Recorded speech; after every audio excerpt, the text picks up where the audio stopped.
Well, that's been interesting. We've just seen two maps in a row, one each for Team Llama and Team Voyageneers. We are going to be in the tiebreaker map now, which should be Drydock, a pretty cool big hills map. Just interesting features about this map. We'll see who the champion is here in this grudge match. I know Llama was very upset that they lost to Voyageneers in their first sort of debut, but Voyageneers has the experience to put this away if they want to. Let's see if they can do it. Again, they just did something because they lost Catabatic to Llama and then they just came back and sort of pushed their faces in with some crazy scrambler capping and back capping by Snowdog and company. And I'm looking to see there's one Sentinel in the form of Seattle Ice for Team Llama who was Sentinel last time. There's no Sentinel at all for Voyageneers. And there's already people on the offensive. They're going to look for the generator kill, I think. Bytor's going in. What do you see on your side, Mr. Sadicist?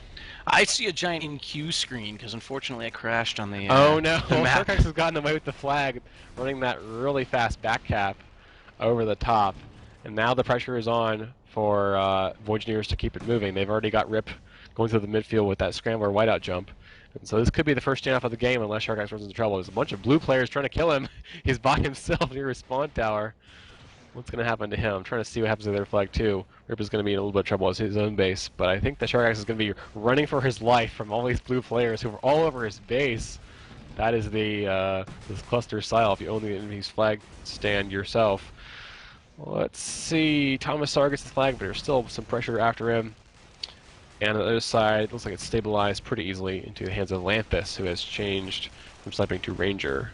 Yeah, flag thrown there. I do see a lot of scramblers this match, one on either side, so the first time I've seen Llama throwing a scrambler into the mix, so see if that pays off on this very fast map. And it's possible they're a little bit behind the strategical curve, like in terms of what has been developing in the last few weeks, so they may not have been comfortable practicing that. It's just not clear. We'll have to ask them later, maybe in a post-match interview. But Laukin is now going to hold for Team Llama in a soldier. That's an interesting choice. And then, let's see, Rip is going to get his flag back that he took away in Ranger. And it's going to be the first stamp of the map. No score yet, just standoff. I mean, Yep, really, standoff. go ahead. Standoff with both generators down as well. Not that important this early in the game, but it's good to note that they have taken generator dynamics into play. That's going to delay strikes out. Only person that looks even remotely close to being in position for a strike would be Rip, and I don't think he's a striker. So there is a 3-on-3 happening above the Blood Eagle base, waiting for some guys to spawn and try and save Laukin. No, it's actually a 4-on-3 now. The flag gets conked or something. Snowdog gets and returned. Yeah. So I don't see anybody in range to save this place. It's going to be a pretty easy first cap for Voyageneers. Toriel's coming in a little bit late to try and stop the play. See if he takes it away. No, he gets hit or abandons it. I'm not sure. Snowdog is going to try and run a silly route just to keep the action moving, but he's shot it right away. It's funny about the generators you were saying. I think that either did he punt it? Yeah, great punt. Maybe a third of the way. But I think that people sort of always go for the generator right away. And I'm not sure if it was intentional or an accident, but they didn't go right away on Catabatic, one of the teams. And so that meant that when Shrike money was accumulated, they couldn't buy right away without repairing. And so I'm not sure if that was intentional or if they just like thought of it, money. Just didn't assign anybody to kill the generator.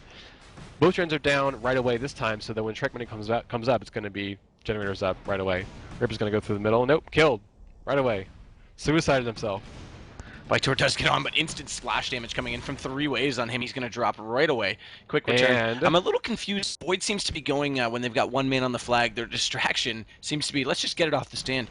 But that makes it really predictable to defend, because if you get a quick flag drop, as we see here, Arthur said timed return. Sharkax had run a route and gotten all the way home, and before he could waddle onto the stand, Snowdog, opposite direction, gets an amazing save, keeping Voyageneers in the lead. That's awesome. Yeah, it makes me eat running my words on Pathfinder? exactly what I was just saying. That was so sick. Yeah, that was unbelievable. Exactly what I was just saying goes completely out the window. But what I was saying is they seem to be, and that's a bad throwaway. Loken going to come in for an easy return. Threw the flag away on his own base. He should have been a little more patient, got some team to rally around him there. And, that's going to give a cap away. Sometimes the flag is really bouncing in Tribescast currently. That may change, I'm not sure. This is closed beta. But with the situation as it is now, you do need to be careful whenever you throw the flag. Sometimes it's better to just hang on and let your body die than to have it be bouncing all over the place. Yeah, and not to mention he wasn't that pressured there, so I think he could have held on. We did see an E-grab come in quickly there from Void, but Toriel's sitting, waiting with that flag. Not a lot of health. Flags goes down on stand. One flag returned. Wow. There it is. Okay, Doing no, a I little thought it was jig on the returned. stand, Did but get it. able to tie it up. It was Toriel or Twig or somebody. Thomasar maybe, I'm not sure. One of those T names. But yeah, I didn't see quite how they actually got home. I know that SharkX had it earlier, but I thought he lost it because there was a reset mode earlier. First strike of the game is up. Rip is holding it. So 5 minutes have elapsed, and generators have come back up on one side. Must have been a really early Has generator to be kill. noted too that it seems a little bit, and we do see that starting to change. They could have been just waiting for timing, but it seemed like Llama was turtling a little bit. Could have been a timing thing, or it could have been because they were under such great pressure there. The defenders sitting at home on the void side, completely bored with nothing to do. Window does come in now for a quick grab, heading out that bottom middle route. And he's out with it pretty clean. I mean, I'm not a real flag capper, so I don't run real routes. I just sort of find whatever is easy, and so I will do something like go down the hill, get some speed, and do what Window just did. He did punt it. Unfortunately, he's trying to pick his own flag up. It's hopping the head of Thomasar and just strike all over it. Let's see what happens here. Does that mean there's strikes on both teams? No, Snowdog and Nitrous are running strikes. No, and Snowdog with a great splashdown on Thomasari's Furious Phantom comes in for the return. Good play there. And that's going to be a pretty easy 2-1 for Void Engineers thanks to that Shrike kill. Shrikes come pretty good in standoffs, I gotta say.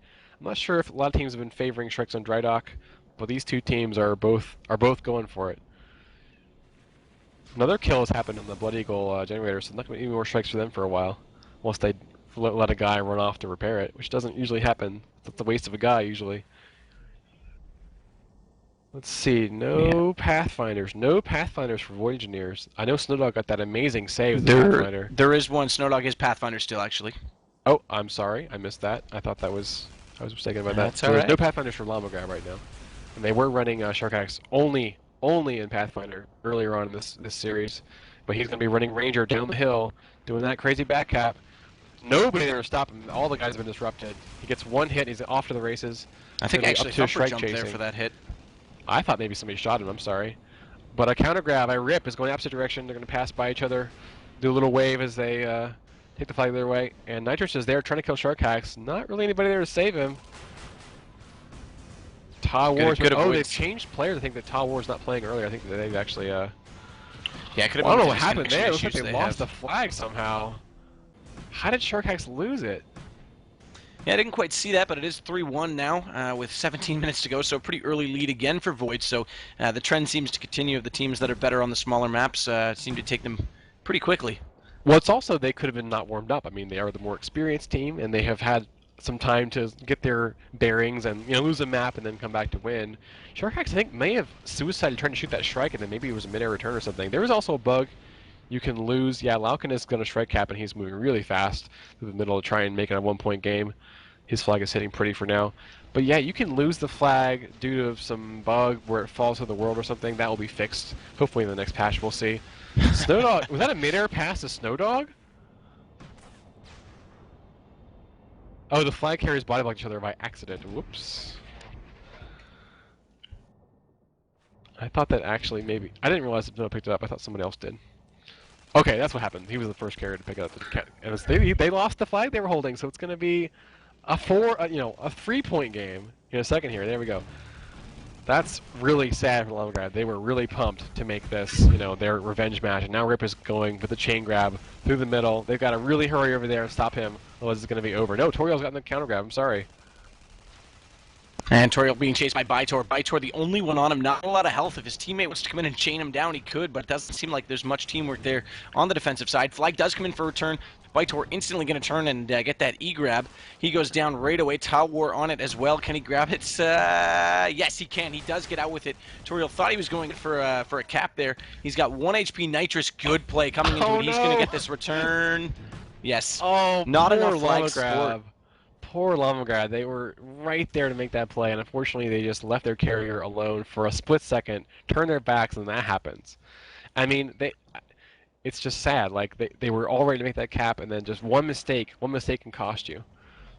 Yeah, it just goes to show you the Tribes. It's very much a team-oriented game. There's going to be a lot of individual skill, but that only goes so far. That's one reason you were saying how Void Engineers is moving the flag just constantly. That's what they want to do. That's their style. That can disrupt your opponent and make them confused. Here comes Rip with the flag. But yeah, if the flag is moving, they get discombobulated. They think, well, I got to get the flag back, and they lose their carrier in the process. There's hardly anybody to get this E-grab. They have a few seconds left, looking for Lauken. Sharkax is looking for it. There we go. Just in time. Just in time to save that flag. There's a tank And we do have another strike coming up for Nitrous. As well as you say, we see a tank. was shooting at the carrier.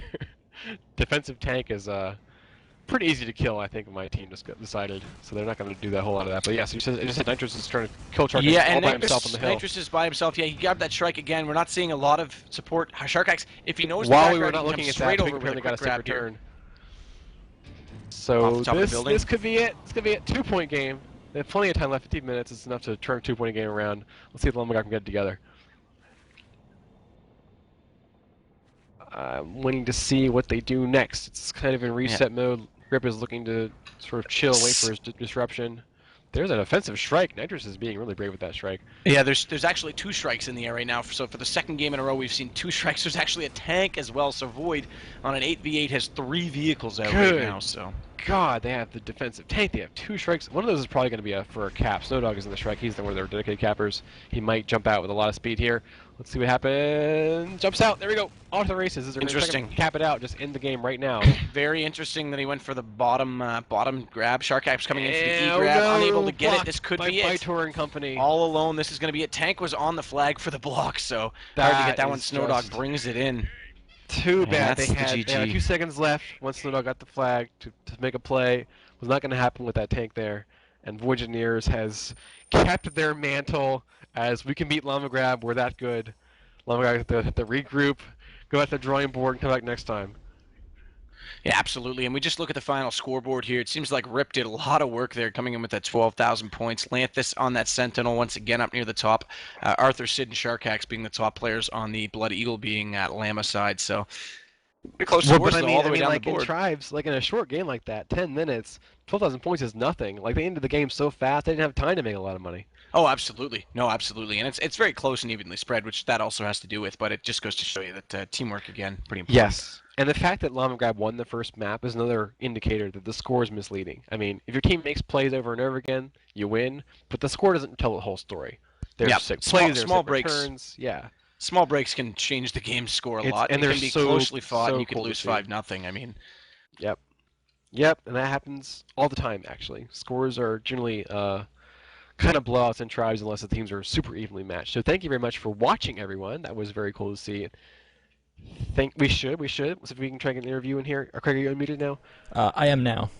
Okay, so we appreciate the teams playing, giving us a show. Hopefully we'll get some guys in here to talk a little bit. I'm not sure. You said you were going to go to sleep. I'm not sure. Were you not want to do an interview because of time? Or was it fast enough that you want to do that? There was a big delay there in the middle. Was this for me or for Craig? For Craig. He's I was sort of the boss. Oh, I'm good. Say, I don't really sleep ever, so. But I'm good for a while. Craig has a real job, unlike some of us, and so we defer to him on matters of stay up late and keep going. But we're going to ask Llama Grab and Void Engineers send their representatives of their teams to come in and give us a little rundown of what was going on there in their minds and in their game. User was moved to your channel. Hello, Tweak. Give me a second. I'm going to restart the thing so we can record this. We're going to come back in a second for an interview.